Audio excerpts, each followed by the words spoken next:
అందరికీ నమస్కారం అండి. స్టోరీ బుక్ ఛానల్కి స్వాగతం. ఈరోజు నేను మీకు వినిపించబోతున్న కథ పగ. వినయ్ హైదరాబాద్లో తన తల్లి ఇంకా భార్య పిల్లలతో నివసిస్తూ ఉండేవాడు. హైదరాబాద్లో వాళ్ళకి సొంత ఇల్లు కూడా ఉంది. ఇప్పుడు తనకి ఉద్యోగంలో ట్రాన్స్ఫర్ అయ్యి ఢిల్లీలో పోస్టింగ్ వచ్చింది. తను ఒక ప్రైవేట్ కంపెనీలో పనిచేస్తూ ఉండేవాడు. ఢిల్లీలో పోస్టింగ్ రావడంతో తన ఇంటికి దూరంగా ఢిల్లీ వెళ్లాల్సి వచ్చింది. దాంతో వినయ్ నెలకి 2 రోజులు ఇంటికొచ్చి వెళుతూ ఉండేవాడు. హైదరాబాదులో తన తల్లి, భార్య, ఇంకా 2 చిన్నపిల్లలు, తన కుటుంబంతో తన సొంత ఇంట్లోనే తన జీవితం చాలా సంతోషంగా ఉండేది. కానీ 3 నెలల క్రితమే తన జీవితం మొత్తం మారిపోయింది. ఈ ఉద్యోగాన్ని వదులుకోలేక, ఫ్యామిలీ మొత్తాన్ని ఢిల్లీకి షిఫ్ట్ చేయలేక వినయ్ మాత్రమే నెలకు ఒకసారో లేదంటే 2 సార్లు ఇంటికొచ్చి వెళుతూ ఉంటున్నాడు. కానీ వినయ్ ఢిల్లీ వెళ్ళిపోయిన తరువాత ఆ ఇంటి పరిస్థితులన్నీ ఎందుకో మారిపోయినట్టుగా వినయ్ కనిపిస్తున్నాయి. ఏదో జరుగుతుందని వినయ్ మనసు పదే పదే వినయ్ని హెచ్చరిస్తోంది. వినయ్తో తన తల్లి ఇంతకు ముందు చాలా బాగా మాట్లాడుతూ ఉండేది. కానీ ఇప్పుడు ఆవిడ నిశ్శబ్దంగా మారిపోయింది. వృద్ధాప్యం వల్ల, మారుతున్న వాతావరణం వల్ల, శరీర బలహీనతల కారణంగా తన ఆరోగ్యం బాగోలేకపోవడం వల్ల ఆవిడ అలా నిశ్శబ్దంగా ఉందేమోనని వినయ్ అనుకున్నాడు.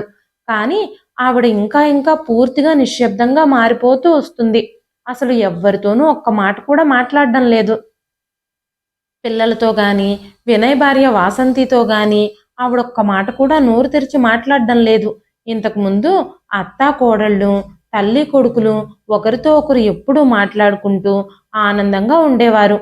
కానీ ఇప్పుడు ఆ ఇంట్లో ఎప్పుడూ నిశ్శబ్దమే ఉంటుంది. వినయ్ ఇంటి నుంచి ఆఫీస్ పని మీద ఢిల్లీ వెళ్ళిపోయిన తర్వాత వినయ్ మీద తన తల్లి బెంగ పెట్టుకుందేమో అని అనుకున్నాడు వినయ్. ఇంతకుముందు వసంతే ఇంటి పనులన్నీ చేస్తూ ఉండేది. అత్తగారితో ఒక్క పని కూడా చేయనిచ్చేది కాదు. ఎప్పుడూ విశ్రాంతి తీసుకోమని లేదంటే పిల్లల్ని చూసుకోమని చెబుతూ ఉండేది. కొడుకు, కోడలు, పిల్లలతో జానకమ్మ గారి మనసంతా కూడా నిండుగా ఆనందంగా ఉండేది. కానీ ఇప్పుడు ఆవిడ మనసంతా ఖాళీ అయిపోయినట్టుగా తనేదో ఆలోచిస్తూ నిశ్శబ్దంగా మంచం మీద కూర్చుని ఉంటుంది. ఆ రోజు వినయ్ ఢిల్లీ నుంచి హైదరాబాద్ వచ్చాడు. తన తల్లిని చూసినప్పుడు ఎందుకో తనకి చాలా బాధగా అనిపించింది. తన పక్కనే కూర్చొని, అమ్మా, నీ ఆరోగ్యం బాగానే ఉంది కదా, నీకు ఈ ఇంట్లో ఎలాంటి ఇబ్బంది లేదు కదా అని అడిగినప్పుడు, నేను బాగానే ఉన్నాను బాబు అంటూ ఆవిడ చెప్పింది. మళ్ళీ నిశ్శబ్దంగా కూర్చుంది. ఈ మధ్య నువ్వు చాలా నిశ్శబ్దంగా ఉంటున్నావమ్మా, ఏమైంది అంటూ వినయ్ అడిగినప్పుడు జానకమ్మ గారి ముఖం మీద ఒక చిన్న చిరునవ్వు వచ్చింది. ఆ చిరునవ్వు కూడా కొడుకు కోసమే బలవంతంగా బయటకు తీసుకొచ్చింది ఆవిడ. ఆ తర్వాత 2 రోజులకే ఉదయాన్నే మళ్ళీ తిరిగి వెళ్ళిపోవలసిన పని వచ్చింది వినయ్కి. వాసంతి వంటగదిలో టిఫిన్ రెడీ చేస్తూ ఉంది. జానకమ్మ గారు నిశ్శబ్దంగా ఆ ఇంట్లో ఒక మూలలో కూర్చుని ఉన్నారు. ఆ తరువాత తల్లి కొడుకులిద్దరూ కలిసి టిఫిన్ చేశారు. జానకమ్మ గారు వినయ్ వైపే చూస్తూ ఉన్నారు. వినయ్తో ఏదో చెప్పాలని ఆవిడ అనుకుంటున్నట్టుగా అనిపిస్తోంది. కానీ మనసులో మాటలు బయటికి రాక నిశ్శబ్దంగా మారిపోయింది ఆవిడ. వెళ్లే ముందు వినయ్ తన భార్య వాసంతితో మాట్లాడుతూ, మా అమ్మ ఎందుకు ఇలా నిశ్శబ్దంగా మారిపోయింది అని అడిగినప్పుడు వాసంతి అత్తయ్య గారు వయసు కారణంగా మౌనంగా ఉంటున్నట్టున్నారు అని చెప్పింది. ఆ తర్వాతసారి వినయ్ ఢిల్లీ నుంచి వచ్చినప్పుడు ఎవ్వరికీ ఏమీ చెప్పకుండా అకస్మాత్తుగా అందరికీ సర్ప్రైజ్ ఇద్దామనుకున్నట్టుగా ఇంటికొచ్చాడు. అప్పుడు ఇంటి తలుపులు తెరిచే ఉన్నాయి. వినయ్ మౌనంగా లోపలికి ప్రవేశించాడు. వాసంతి చాలా హాయిగా రిలాక్స్డ్గా హాల్లో కూర్చుని టీవీ చూస్తూ ఉంది. అప్పుడే వినయ్ దృష్టి వంటగదిలో ఉన్న తన తల్లి వైపు పడింది. జానకమ్మ గారు వంటగదిలో వంట పని చేస్తూ ఉన్నారు. ఆ విషయం చూడగానే వినయ్కి చాలా కోపం వచ్చింది. మా అమ్మ వంటగదిలో పని చేస్తూ ఉంది, కానీ నువ్విక్కడ హాల్లో రిలాక్స్డ్గా కూర్చుని టీవీ చూస్తున్నావా అని వాసంతితో అనగానే సడన్ గా వచ్చిన భర్తని చూసి వాసంతి కొంచెం కంగారు పడిపోతూ, అలాంటిదేమీ లేదండి, అత్తయ్య గారే స్వయంగా ఈ రోజు వంటంతా నేనే చేస్తాను, నువ్వు హాయిగా విశ్రాంతి తీసుకోమని నాతో చెప్పారు. ఆవిడతో పనులు చేయించడం నాకు కూడా ఇష్టం లేదు. ఆవిడ రోజు ఇంట్లో పనులేమీ చెయ్యరు, మీకు తెలుసు కదా ఆ విషయం. ఇంతకు ముందు నేను ఆవిడని ఎలా చూసుకునేదాన్నో మీరు కూడా చూశారు కదా. ఇవాళ నేనే చేస్తాను అని ఆవిడ పట్టుబట్టడంతో నేను ఆవిడకు వంట పని అప్పచెప్పాను. అని చెప్పినప్పుడు జానకమ్మ గారు కూడా కోడలు చెప్పిన విషయం నిజమే అంటూ వినయ్తో చెప్పారు. కానీ చాలా రోజుల నుంచి తన తల్లి తన దగ్గర ఏదో విషయం దాస్తున్నట్టుగా వినయ్ కనిపించింది. ఆ ఇంట్లో మూలల్లో ఎవ్వరూ వాడని ఒక గది ఉంది. ఆ గదికి ఇంతకు ముందు లాక్ ఉండేది కాదు. ఇప్పుడైతే ఆ గదికి తాళం వేయబడుంది. కానీ తన తల్లి తరచుగా లోపలికి వెళ్ళి లోపల నుంచి లాక్ చేసుకొని బయటకు వచ్చినప్పుడు కూడా ఆ రూమ్ ని లాక్ చేసి వస్తూ ఉంది. ఎవరిని ఆ గదిలోకి కూడా వెళ్ళడానికి అనుమతి ఇచ్చేది కాదు ఆవిడ. ఆ గది తెరిచినప్పుడు కూడా లోపల ఏముంది అనే విషయం ఎప్పుడూ ఎవరూ చూడలేదు. జానకమ్మ గారు వినయ్కి తన భార్య పిల్లలకి కూడా ఆ గదిలోకి వెళ్ళడానికి అనుమతి ఇవ్వలేదు. వినయ్ భార్య వాసంతి, మీ అమ్మగారు ఆ గదిలో ఏదో నిధి దాచిపెట్టినట్టున్నారు, అందుకే ఆ గదిలోకి మనల్ని ఎవరిని వెళ్ళనివ్వడం లేదు, ఆవిడొక్కటే వెళ్ళొస్తుంది అని చెప్పినప్పుడు వినయ్ చిన్నగా నవ్వి ఆ టాపిక్ ని డైవర్ట్ చేసేశాడు. ఒకరోజు జానకమ్మ గారు ఆ మూసివేసిన గదిలో నుంచి బట్టలు తీసుకొని బాత్రూమ్ లోపలికి వెళ్లారు. ఆవిడ గదిలో నుంచి బయటకు రావడం వినయ్ అక్కడే నిలబడి చూస్తూనే ఉన్నాడు. ఇప్పుడు వినయ్కి కూడా అనిపిస్తుంది తన తల్లి ఆ గదిలో ఏదో దాచిపెడుతుందేమో అని. ఆ రోజు వినయ్ ఇంటికి వచ్చినప్పుడు ఆ ఇంట్లో పూర్తిగా నిశ్శబ్దంగా ఉంది. పెద్ద సౌండ్తో టీవీ నడుస్తూ ఉంది. వాసంతి మంచం మీద టీవీ చూస్తూ విశ్రాంతి తీసుకుంటూ కళ్ళు మూసుకుని ఉంది. వినయ్ నిశ్శబ్దంగా తన బ్యాగ్ని పక్కన పెట్టి వంటగది వైపుకు వెళ్ళాడు. అప్పుడు వినయ్ తల్లి అక్కడే ఉంది. వినయ్ మెల్లగా అమ్మా అని పిలవగానే జానకమ్మ గారు వినయ్ని ఆశ్చర్యంగా చూశారు. బాబూ, ఎంతసేపు అయింది నువ్వు వచ్చి? ఎప్పుడొచ్చావు అంటూ వినయ్ని పలకరించారు. అప్పుడు వినయ్, అమ్మా ఇక్కడ ఇంత వేడిగా ఉంది, ఇలా వంటగదిలో చెమటలు కారుతూ నువ్వు వంట పని ఎందుకు చేస్తున్నావు? అసలే నీ ఆరోగ్యం బాగోలేదు కదా, నువ్వు విశ్రాంతి తీసుకోకుండా ఈ పనులన్నీ ఎందుకు చేస్తున్నావు?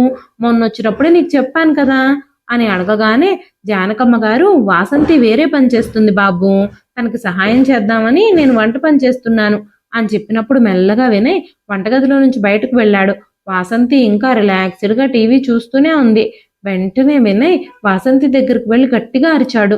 నువ్వేమో ఇక్కడ హాయిగా టీవీ చూస్తూ ఉన్నావు, మా అమ్మేమో అక్కడ వంటగదిలో అంత వేడిలోనూ అందరికీ భోజనం వండుతూ అక్కడ ఈ వేడికి మగ్గిపోతుంది, నీకు కొంచెం కూడా సిగ్గనిపించడం లేదా మా అమ్మతో పని చేయించడానికి అని అడిగినప్పుడు వాసంతి, ఆవిడే స్వయంగా అన్ని పనులు చేస్తానంటోంది, నేను వద్దన్నా కూడా ఆవిడే చేస్తుంది అనగానే నీకు కొంచెం కూడా సిగ్గు లేదా ఈ మాట చెప్పడానికి?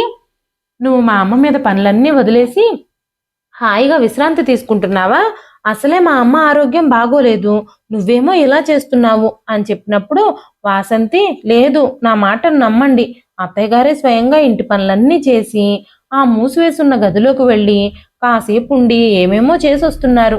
నాకెందుకు అనుమానంగా ఉంది, ఆ గది ఎందుకు మూసేసిందో, ఆ గదిలోకి ఎవరు ఎందుకు వెళ్ళకూడదు ఎవ్వరికీ తెలియదు అని అనగానే వినయ్, ఆ గదిలో పాత సామాన్లున్నాయి, అందుకే ఆ గదిలోకి వెళ్ళడానికి ఎవరికీ అనుమతి లేదు అని చెప్పగానే వాసంతి నవ్వుతూ, మీరింకా చెప్పిందే చెప్పడం ఆపండి, ఆ గదిలో ఏమైనా నిధుందో లేదంటే ఏదైనా రహస్యం దాగుందో నేను ఈ విషయాన్ని తెలుసుకోవడానికి ఖచ్చితంగా ప్రయత్నిస్తాను, కానీ అది నా వల్ల అయ్యే పనైతే కాదు, నేను ఈ ఇంటికి కోడల్ని మాత్రమే, మీరు అత్తయ్య గారికి కొడుకు కదా, మీ తల్లిని ఎప్పటి నుంచో చూస్తూ ఉన్నారు కదా, ఈ విషయం గురించి మీరే ఎలాగైనా అడిగి తెలుసుకోవాలి, లేదంటే మీరే స్వయంగా కనిపెట్టాలి అని చెప్పినప్పుడు కంగారు పడాల్సిన విషయం ఏమీ లేదు, మా అమ్మ ఎలాంటి నేరానికి పాల్పడ్డం లేదు అని చెప్పాడు. ఎవరైనా తలుపులు మూసుకొని నిశ్శబ్దంగా ఉంటున్నారు అంటే ఏదో జరుగుతుంది అని అర్థం. ఇంతకుముందు అత్తయ్య గారు ఇలా అస్సలు ఉండేవారు కాదు. ఇంతకుముందు ఆ గదికి తాళం కూడా వేసి ఉండేది కాదు. కానీ కొన్ని రోజుల నుంచి ఈ ఇంట్లో జరిగే పరిస్థితులన్నీ చూసి నేను గందరగోళానికి గురవుతున్నాను. ఈ విషయం గురించి నేను ఎప్పుడైనా అడిగితే ఆవిడ ఏదో ఒకటి చెప్పి నా నోరు మూయించడానికే ప్రయత్నిస్తున్నారు అని చెప్పింది వాసంతి. ఆ రోజు రాత్రి ప్రతి ఒక్కరూ ఎవరి గదిలో వాళ్ళు పడుకుని ఉన్నారు. అప్పుడే వాసంతి ఆ మూసివేసిన గది తలుపులు తీయడానికి వెళ్ళింది. అది పాత గదే, కానీ చాలా బలంగా ఉన్నాయి దాని తలుపులు. ఆ తలుపులు తీయడం వాసంతి వల్ల అవ్వడం లేదు. తర్వాత రోజు ఉదయం వినయ్ తన తల్లిని ప్రశ్నించాడు. అమ్మా, ఆ గది ఎందుకు ఎప్పుడు మూసివేయబడి ఉంటుంది అని అడిగినప్పుడు ఆవిడ కొడుకుతో చెప్పడం ప్రారంభించింది. చాలా పాత వస్తువులు అక్కడున్నాయి, ఆ గది తెరిచినా కూడా మీకు దాని నుంచి ఏమీ లభించదు అని చెప్పగానే అసలు ఆ గదిని ఎందుకు మూసేశారు అంటూ వినయ్ అడిగాడు. అప్పుడు జానకమ్మ, మనం ఏదైనా అనుమానం దృష్టితో చూస్తే ప్రతిదీ అనుమానించబడేదిగానే కనిపిస్తుంది. ఇక్కడ నువ్వు అనుమానించాల్సిన విషయం ఏమీ లేదు అంటూ చెప్పారు. ఆ తర్వాత రోజు జానకమ్మ గారు భోజనం చేసేటప్పుడు పెరుగన్నం మాత్రమే తింటున్నారు. పిల్లలకి మాత్రం వాసంతి రసం ఇంకా ఆమ్లెట్లు వేసింది. అమ్మా, నువ్వెందుకు ఒట్టి పెరుగన్నం తింటున్నావు? రసం ఉంది, వేసుకోవచ్చు కదా, ఆమ్లెట్ కూడా ఉంది, వేసుకో అని చెప్పినప్పుడు నాకేమీ వద్దు బాబు, నాకు ఈ పెరుగన్నం చాలు అంటూ చెప్పారు జానకమ్మ గారు. వెంటనే వాసంతి మాట్లాడుతూ, ప్రతిదీ మీరే తిరస్కరిస్తారు, మీ అబ్బాయి మాత్రం నా గురించే చెడుగా అనుకుంటాడు, నేనే మీకు సరిగ్గా పెట్టడం లేదు అని చెప్పి అని అక్కడి నుంచి వెళ్ళిపోయింది. వినయ్ మనసులో మాత్రం పదే పదే చాలా ప్రశ్నలు చెలరేగుతూనే ఉన్నాయి. అర్ధరాత్రి తనకి నిద్ర రాక నిద్రలో నుంచి మేల్కొన్నప్పుడు ఆ గది ఎందుకు మూసివేయబడిందో అని అటు ఇటు తిరుగుతూ ఆలోచిస్తూ ఉన్నాడు వినయ్. ఆ చీకట్లో మూసివేసిన గది ముందు నిలబడి ఆలోచిస్తూ ఉన్నాడు వినయ్. అప్పుడే జానకమ్మ గారు అటు రావడం చూసి వినయ్ పక్కనే దాక్కున్నాడు. అప్పుడు జానకమ్మ గారు ఒక కీతో అక్కడికి వచ్చి ఆ తలుపులు తెరిచారు.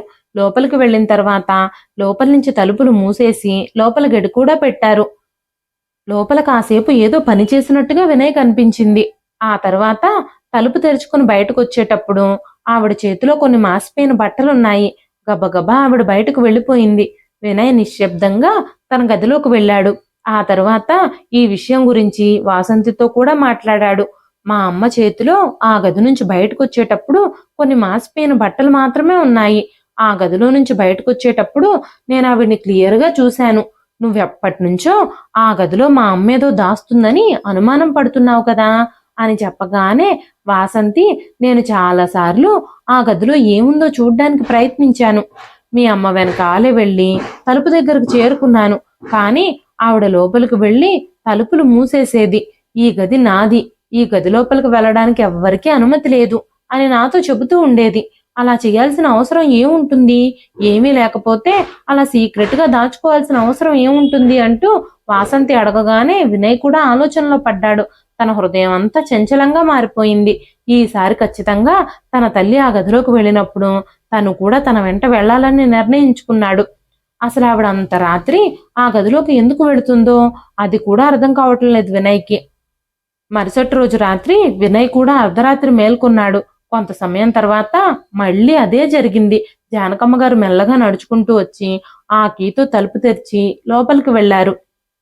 ఈసారి వినయ్ నెమ్మదిగా తలుపు దగ్గరకు వచ్చాడు. అకస్మాత్తుగా ఎవరో మాట్లాడుకుంటున్నట్టుగా చిన్న చిన్న మాటల శబ్దాలు వినిపిస్తున్నాయి. ఆ గదిలో నుంచి నెమ్మదిగా మూలుగుతున్న శబ్దం కూడా వినిపించింది. ఆ తర్వాత రోజు ఉదయం వినయ్ తన తల్లిని అడిగాడు, అమ్మా, రాత్రి నువ్వు ఎక్కడికి వెళ్ళావు అని. వెంటనే ఆవిడ షాక్ అయిపోయింది. నేను చూశానమ్మా నువ్వు ఆ గదిలోకి వెళ్ళడం. అర్ధరాత్రి పూట ఆ గదిలోకి వెళ్లాల్సిన అవసరం ఏముంది నీకు అని వినయ్ అడిగినప్పుడు, నేను ఆ గదిలో బట్టలు శుభ్రం చేయడానికి వెళ్ళాను. ఆ గదంతా చాలా దుమ్ముగా ఉంది, అందుకే శుభ్రం చేస్తున్నాను. ఇలాంటి కొన్ని కొన్ని విషయాలు ఎప్పుడూ జరుగుతూనే ఉంటాయి. సమయం వస్తే కానీ మీకు అవి అర్థం కాదు. అనవసరంగా ఇలాంటి విషయాల గురించి ఆలోచించి మీ మనసులు పాడు చేసుకోవద్దు అని చెప్పారు ఆవిడ. ఇప్పుడు వినయ్కి ఆ గదిలో ఏముందో తెలుసుకోవాలని ఇంకా ఇంకా ఆసక్తి పెరిగిపోయింది. ఆ గదిలో ఎవరున్నారు? తన తల్లి ఎవరితో మాట్లాడుతుంది? తనలో తానే మాట్లాడుకుంటుందా? ఎలాగైనా సరే ఆ గది లోపలికి వెళ్లి చూడాలని నిర్ణయించుకున్నాడు. తన తల్లి ఎప్పటికీ తనని అనుమతించదు అన్న విషయం అర్థమైపోయింది తనకి. తనే అలాగోలా ఏదో ఒక మార్గాన్ని కనుక్కోవాలి అనుకున్నాడు. ఆ గదికి మరొక తాళం ఉందేమోనని వెతికాడు, కానీ తనకి దొరకలేదు.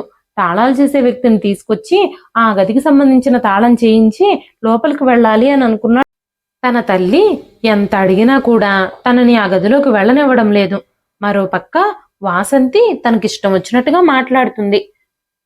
నేను ఢిల్లీ వెళ్ళిన కొన్ని రోజుల్లోనే అసలు ఏం జరిగింది ఇంట్లో? కొన్ని నెలల క్రితం వరకు మేమందరం కలిసి ఈ ఇంట్లోనే ఉన్నాం. అప్పుడు ఎవరెవరి మధ్యలో కూడా రహస్యాలు లేవు. కానీ కొన్ని రోజుల్లోనే ఒక రహస్యం ఇంట్లో రూపుదిద్దుకుంది. దాన్ని నేను ఎలాగైనా ఛేదించాలి అని వినయ్ అనుకున్నాడు. వినయ్ చాలా ఆలోచిస్తూనే ఉన్నాడు. ఆ తర్వాత రోజు అర్ధరాత్రి వినయ్ నిద్రలో నుంచి మేల్కొన్నాడు. అదే సమయంలో జానకమ్మ గారు కూడా తన గదిలో నుంచి బయటకొచ్చి ఆ రూమ్ తలుపులు తెరిచారు. వెంటనే వినయ్ ఆ తలుపుల దగ్గరకు వెళ్లి నిలబడ్డాడు. తల్లి చేయి పట్టుకుని, అమ్మా, నువ్వాగు, లోపల ఏముందో నేను తెలుసుకోవాలి. నేను ఈ విషయం గురించి తెలుసుకోవాలని చాలా రోజుల నుంచి అనుకుంటున్నాను. ఈ రోజు ఎలాగైనా సరే నేను లోపలికి వెళ్ళి తీరాల్సిందే అని చెప్పినప్పుడు జానకమ్మ గారు చాలా కంగారు పడ్డారు. బాబు వినయ్, లోపల ఏమీ లేవు. పాత సామాన్లు, దుమ్ము, బూజు అన్నీ ఉన్నాయి. లోపలికి వెళితే నీ ఆరోగ్యానికి అంత మంచిది కాదు అని చెప్పి వినయ్ని ఆపడానికి చాలా ప్రయత్నించారు ఆవిడ. కానీ వినయ్ వినిపించుకోకుండా లోపలికి అడుగు పెట్టాడు. లోపలంతా చాలా చీకటిగా ఉంది. లైట్ కోసం వెతికి లైట్ ఆన్ చేసినప్పుడు అక్కడ ఒక మూలల్లో ఒక చిన్న మంచం వేసుంది. ఆ మంచం మీద తన చెల్లెలు యామిని పడుకునుంది. తను చాలా నీరసంగా ఉంది. అంతేకాకుండా వినయ్ గమనించిన మరొక విషయం ఏమిటంటే తన చెల్లెలు గర్భవతి కూడా. వినయ్ యామినిని చూడగానే తన అన్నయ్యని చూసి యామిని కూడా కన్నీళ్లు పెట్టుకుంది.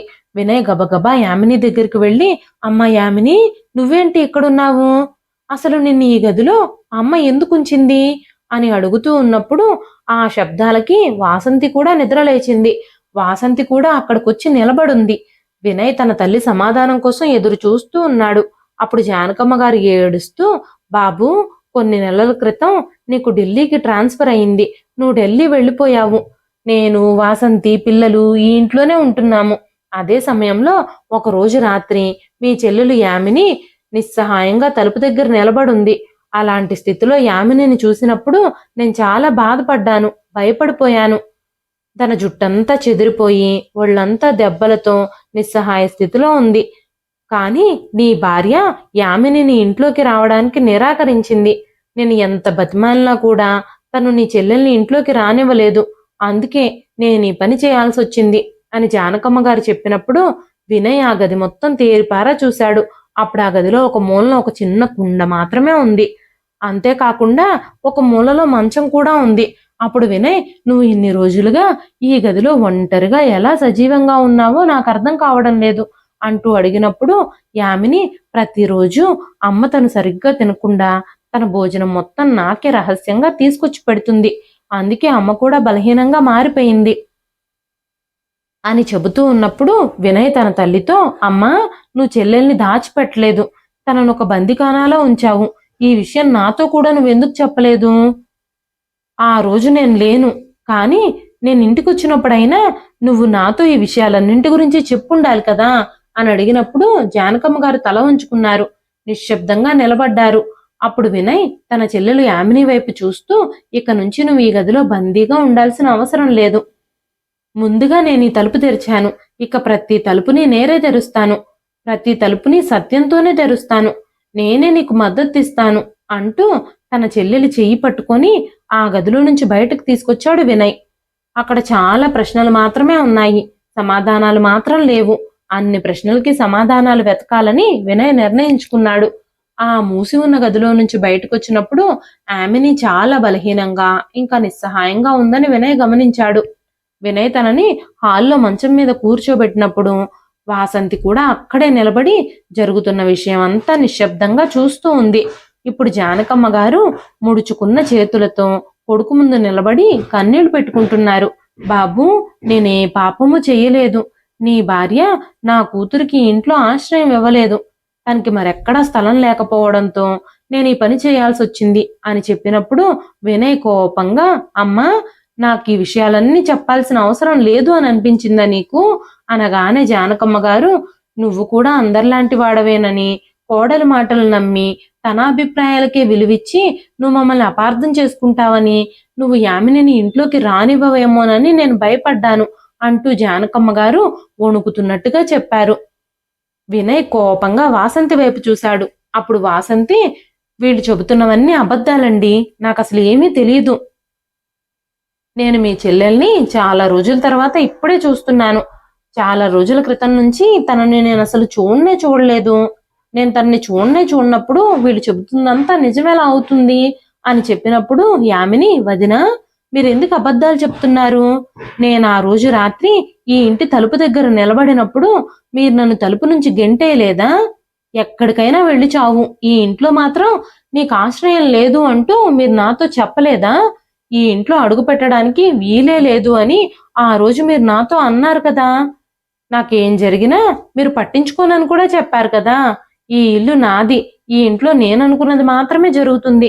అని మీరు చెప్పిన పదాలన్నీ ఇంకా నాకు గుర్తే ఉన్నాయి అంటూ యామిని మాట్లాడుతూ ఉన్నప్పుడు జానకమ్మ గారు వినయ్తో, బాబు వినయ్, యామిని భర్త యామినితో తరచుగా గొడవ పడుతూ ఉండేవాడు, తనని కొడుతున్నాడు.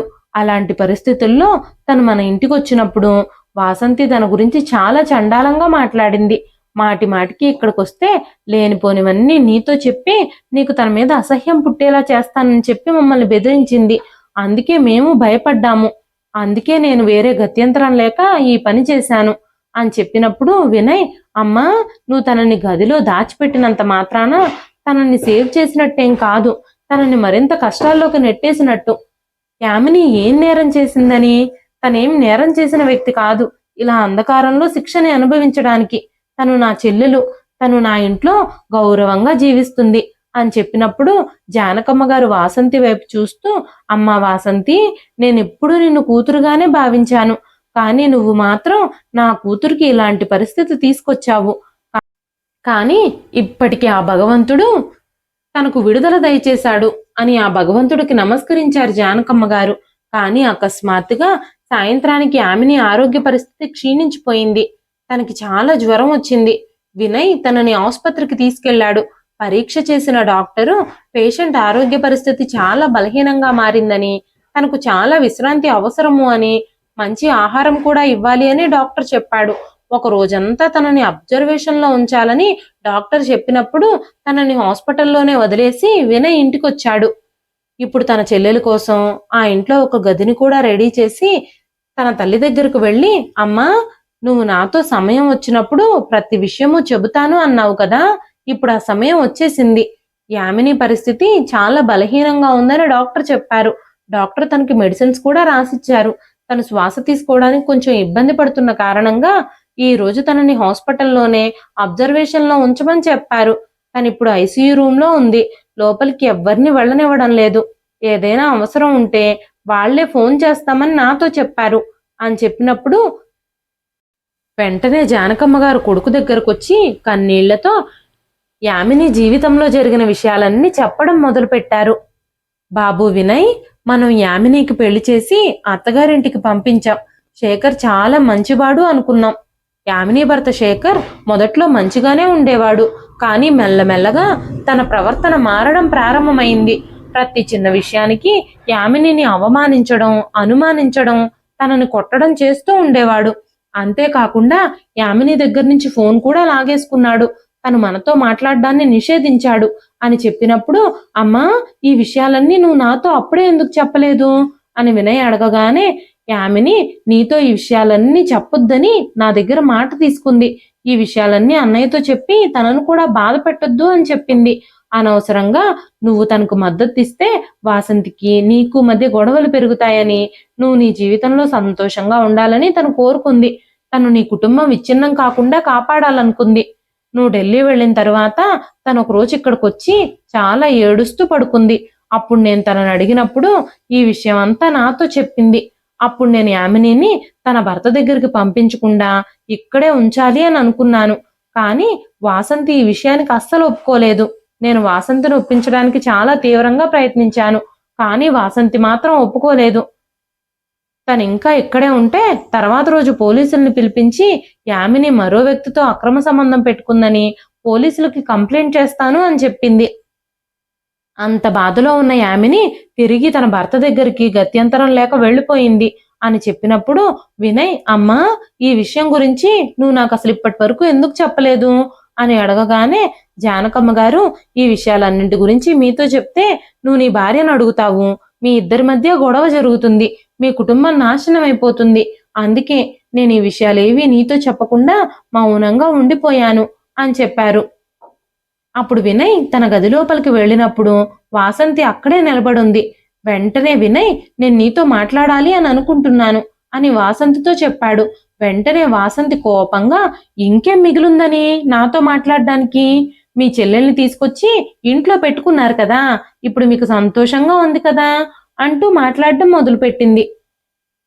ఇప్పుడు మేము ఇంట్లో పెట్టుకున్న విషయం పక్కన పెడితే నువ్వు నా చెల్లెల్ని ఇంట్లోకి రాకుండా ఎందుకు చేశావో అది చెప్పు. తనకి ఎవ్వరి సపోర్టు లేకుండా చేసి తన భర్త ప్రవర్తనను నువ్వు మరింత ప్రోత్సహించావని నువ్వు అస్సలు అప్పుడు గ్రహించలేదా? నువ్వెందుకు ఇంత మూర్ఖంగా తయారయ్యావో నాకు అర్థం కావడం లేదు. నువ్వు నా చెల్లెల విషయంలో ఇంత కుట్ర ఎందుకు చేశావు అంటూ మాట్లాడుతూ ఉన్నా సరే వాసంతి ఏమీ మాట్లాడకుండా మౌనంగా నిలబడింది. తర్వాత రోజు జానకమ్మ గారు ఇంకా వినయ్ ఇద్దరూ కలిసి హాస్పిటల్కి వెళ్లారు. డాక్టర్ యామినికి కొన్ని పరీక్షలు చేయాలని వాళ్ళిద్దరిని బయట వెయిట్ చేయమని చెప్పారు. గది బయట నిలబడి జానకమ్మ గారు యామిని గురించి చాలా బాధపడుతూ ఉన్నారు. అప్పుడు జానకమ్మ గారు వినయ్తో, బాబు వినయ్, నేను నీకు మరొక విషయం చెప్పాలి. నేనిప్పుడు ఆ విషయాన్ని నీతో చెప్పాలి అని అనుకుంటున్నాను అనగానే వినయ్, అమ్మా, నువ్వు నా దగ్గర ఏ విషయాన్ని దాచాల్సిన అవసరం లేదు. ఈ రోజు పూర్తిగా అసలు ఏం జరిగిందో నాతో చెప్పు, ఏ విషయాన్ని దాచొద్దు అని అడిగినప్పుడు జానకమ్మ గారు నెమ్మదిగా మాట్లాడడం మొదలుపెట్టారు. అది హాస్పిటల్ కావడంతో వాళ్ళిద్దరూ చిన్నగా మాట్లాడుకుంటున్నారు. యామిని గర్భవతి అని తెలిసినప్పుడు తను చాలా సంతోషించింది. తన ఆనందాన్ని తన తల్లితో పంచుకోవడానికి జానకమ్మ గారికి ఫోన్ చేసింది. అప్పుడు జానకమ్మ గారు కూడా తన కూతురు కోసం భగవంతుణ్ణి ప్రార్థించారు. అంతేకాకుండా కూతుర్ని అభినందించారు. కానీ కొన్ని రోజుల తర్వాత తన భర్త ప్రవర్తన మరింత దిగజారింది అని ఆమెని జానకమ్మ గారితో చెప్పింది. తన గర్భవతి అయినందుకు, తన బిడ్డని కనబోతున్నందుకు తన భర్త సంతోషంగా లేడు. నా భర్త నన్ను అనుమానిస్తున్నాడు అంటూ ఆమెని జానకమ్మ గారితో చెప్పింది. నువ్వు ఎవరితోనో వ్యవహారం నడుపుతున్నావు. నీ కడుపులో ఉన్న బిడ్డ నా బిడ్డ కాదు అని తన భర్త తన మీద నిందలు వేస్తున్నాడని తను తన తల్లితో చెప్పింది అంటూ జానకమ్మ గారు మాట్లాడుతూ ఉన్నప్పుడు యామినిపై తన భర్త అలాంటి ఆరోపణలు ఎలా చేయగలిగాడు, అతనికి రుజువులేమిటి అంటూ వినయ్ తన తల్లిని అడిగాడు. అప్పుడు జానకమ్మ గారు కాలేజీలో యామినికి ఒక స్నేహితుడున్నాడని తన భర్త తెలుసుకున్నాడట. ఇప్పటికీ తనతో యామినికి అక్రమ సంబంధం కలిగి ఉందని తను అనుమానిస్తున్నాడు అని చెప్పినప్పుడు వినయ్ కోపంగా, యామినికి కాలేజీలో ఒక స్నేహితుడున్నమాట వాస్తవమే, కానీ వాళ్ళిద్దరి మధ్య ఎలాంటి సంబంధము లేదు. వాళ్ళిద్దరూ నిజంగానే స్నేహితులు. ఆ విషయం మనకు కూడా తెలుసు కదా. ఈ విషయం గురించి తన భర్తకు అసలు ఎవరు చెప్పారు అంటూ వినయ్ అడిగినప్పుడు జానకమ్మ గారు నిశ్శబ్దంగా అయిపోయారు. కాసేపటి తర్వాత ఆవిడ కొంచెం ధైర్యం తెచ్చుకొని వాసంతిని ఆ విషయం తన భర్త శేఖర్తో చెప్పింది అని చెప్పారు. ఒక్కసారిగా వినయ్ ఆ మాటలు విని షాక్ అయిపోయాడు. ఇప్పుడు జానకమ్మ గారు, అవును బాబు, నేను చెప్పేది నిజం. శేఖర్తో నీ భార్య వాసంతినే ఫోన్లో మాట్లాడుతూ ఉంది. తరచుగా యామిని తన స్నేహితుడిని కలుస్తుందని, తనకి లేనిపోనివన్నీ చెబుతూ ఉంటుంది. అంతేకాకుండా మార్ఫింగ్ చేసిన యామిని ఫోటోలని తన భర్తకు కూడా పంపించిందట అని చెప్పినప్పుడు వినయ్ ఒక్కసారిగా షాక్ అయిపోయి లేచి నిలబడ్డాడు. వినయ్కి చాలా కోపం వచ్చింది. ఈ వాసంతి నా ఇంటి పునాదులన్నీ కదిలించేసింది, నా చెల్లెలి జీవితాన్ని నాశనం చేసేసింది, నేను తనని ఎప్పటికీ క్షమించను అంటూ కోపంతో ఊగిపోయాడు వినయ్. జానకమ్మ గారు నిశ్శబ్దంగా మిగిలిన విషయాలన్నీ చెప్పడం మొదలుపెట్టారు. ఈ విషయం జరిగిన తర్వాత యామిని భర్త తనని చాలా కొట్టాడు. అర్ధరాత్రి పూట తన ఇంటి నుంచి పారిపోయింది. తన భర్త అలా తనని కొట్టడంతో తన కడుపులోని బిడ్డ కూడా చచ్చిపోవచ్చని తను భయపడి ఆ ఇంటి నుంచి పారిపోయి వచ్చింది. తన పాదాలకు అప్పుడు చెప్పులు కూడా లేవు. తన చేతిలో మొబైల్ ఫోన్ కూడా లేదు. అర్ధరాత్రి పూట తన మన ఇంటి ముందుకొచ్చి అలాగే నిస్సహాయంగా నుంచునుంది. అలాంటి పరిస్థితుల్లో ఉన్న యామినిని చూసి నీ భార్య వాసంతి అస్సలు జాలిపడలేదు. తనని ఇంటి నుంచి జాలి లేకుండా గెంటేసింది. ఇంకెప్పుడు ఈ ఇంట్లో అడుగు పెట్టొద్దు అని కూడా తనతో చెప్పింది. అడుగు పెడితే తను మార్పింగ్ చేసిన ఫోటోలన్నీ నీకు కూడా చూపెడతానంది. దాంతో యామిని భయపడి తనని నువ్వెక్కడ అసహించుకుంటావేమోనని బాధగా అక్కడి నుంచి వెళ్ళిపోయింది. మరుసటి రోజు ఉదయం నా మనసు ఏమీ బాగుండకపోవడంతో నేను గుడికి వెళ్ళాను. అక్కడ మెట్ల మీద యామిని స్పృహ తప్పి పడిపోయింది. తన శరీరం అంతా గాయాలున్నాయి. తన బట్టలు కూడా నలిగిపోయి ఉన్నాయి. తన శ్వాస కూడా తీసుకోలేకపోతుంది. నేను తనకి నీళ్ళిచ్చి తనని స్పృహలోకి తీసుకొచ్చి ఒక రిక్షా మాట్లాడుకొని తనని వెంటనే ఇంటికి తీసుకొచ్చాను. వాసంతి అప్పుడు ఇంట్లో లేదు. వాసంతికి తెలియకుండా తనని ఆ గదిలో దాచిపెట్టాను అంటూ జానకమ్మ గారు చెప్పారు. అమ్మా, ఈ విషయాలన్నీ ఇప్పటి వరకు నువ్వు నాతో ఎందుకు చెప్పలేదమ్మా? ఇంట్లో ఇంత జరుగుతుంటే నాకు తెలియకుండా నువ్వు ఎందుకు దాచిపెట్టావు అని వినయ్ అనగానే, ఈ విషయం తెలిస్తే వాసంతి చాలా గొడవ చేస్తుందని నాకు తెలుసు. నా కూతురికి ఒక వ్యక్తితో అక్రమ సంబంధం ఉందని అందరిలోనూ పుకార్లు పుట్టిస్తుంది. అందరినీ తను నమ్మిస్తుంది. నిన్ను కూడా తను నమ్మిస్తుందని నేను భయపడిపోయాను అని చెప్పారు జానకమ్మ గారు. ఆ తరువాత డాక్టర్ పిలవడంతో జానకమ్మ గారు, వినయ్ డాక్టర్ రూమ్ లోకి వెళ్లారు.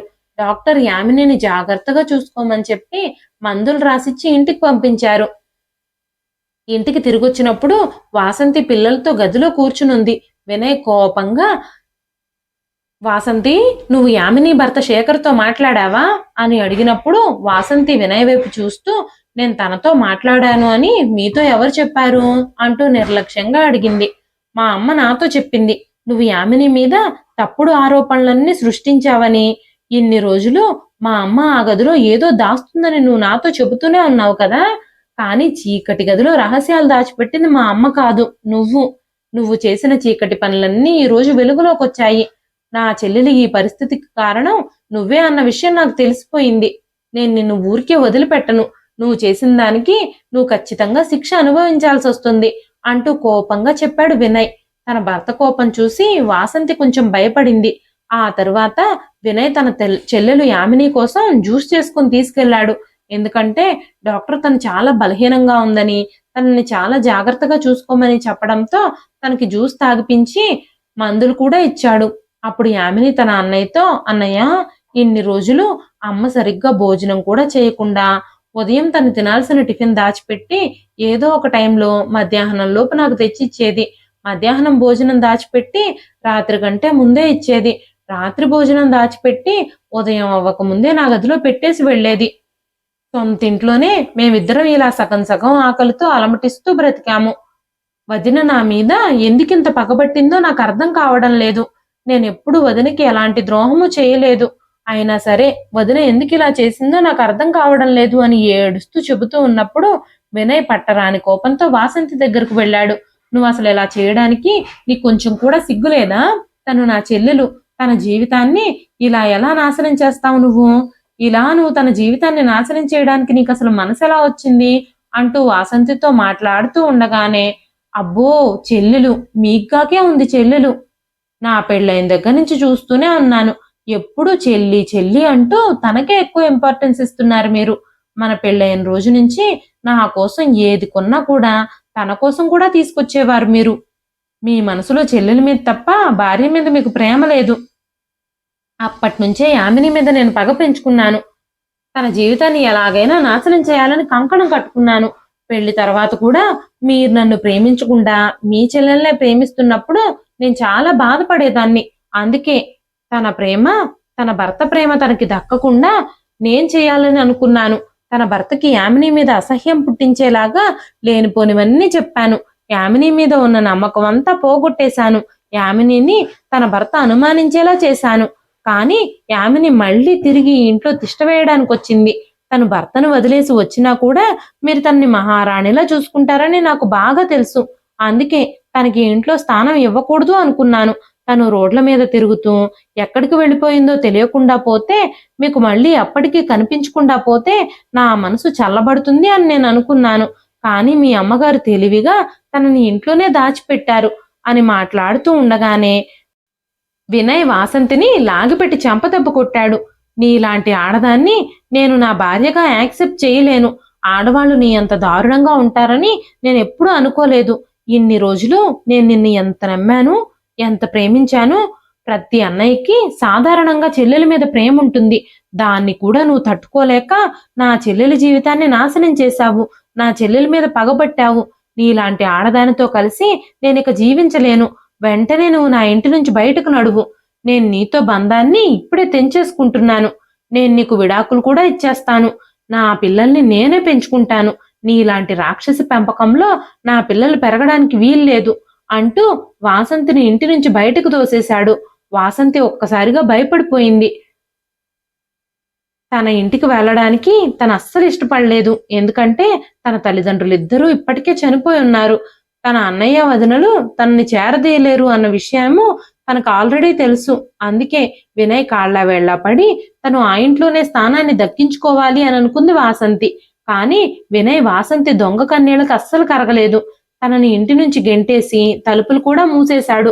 మరుసటి రోజే తనకి లాయర్ నోటీస్ కూడా పంపించాడు.